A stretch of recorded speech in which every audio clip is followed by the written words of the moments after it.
அனைவருக்கும் வணக்கம். இன்னைக்கு சண்டே காலையிலேயே பையன் அம்மா எனக்கு மட்டன் வேணும்னு கேட்டான். எங்கேயோ இருந்து ஒரு அசரீரி இன்னைக்கு நோ மட்டன் அப்படின்னு கேட்க என்ன பண்ணுறதுன்னு தெரில. சரி பையன் பொக்குன்னு போயிடுவான்ட்டு அவனுக்கு தெரியாமையே சோயா பீன்ஸில் மட்டன் சுக்கா பண்ணலான்னு நான் யோசித்தேன். அதுக்கு ஃபஸ்ட்டு சோயாவை எடுத்து நல்லா சுடுதண்ணியில் போட்டு எப்பவும் போல பிழிஞ்சு எடுத்து வச்சுக்கோங்க. இது மசாலா தான் மெயின்.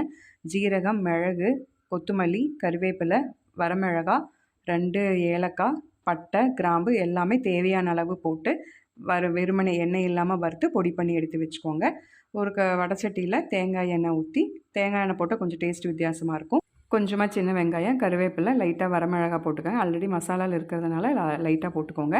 நான் காஷ்மீரி சில்லி பவுடர் கொஞ்சம் கலருக்காக போட்டிருக்கேன். இது கூட கொஞ்சம் இஞ்சி பூண்டு விழுது போட்டுக்கோங்க. இது கூடவே நம்ம அரைச்சி வச்சுருக்க மசாலாவையும் மசாலா பொடியும் உள்ளே போட்டு நல்லா கலக்கி ஒரு 5 to 10 minutes கொஞ்சமாக தண்ணி தெளித்து நல்லா வேக விடுங்க. ரொம்ப நேரம் வேக வேண்டாம், ஓரளவுக்கு வெந்தால் போதும்.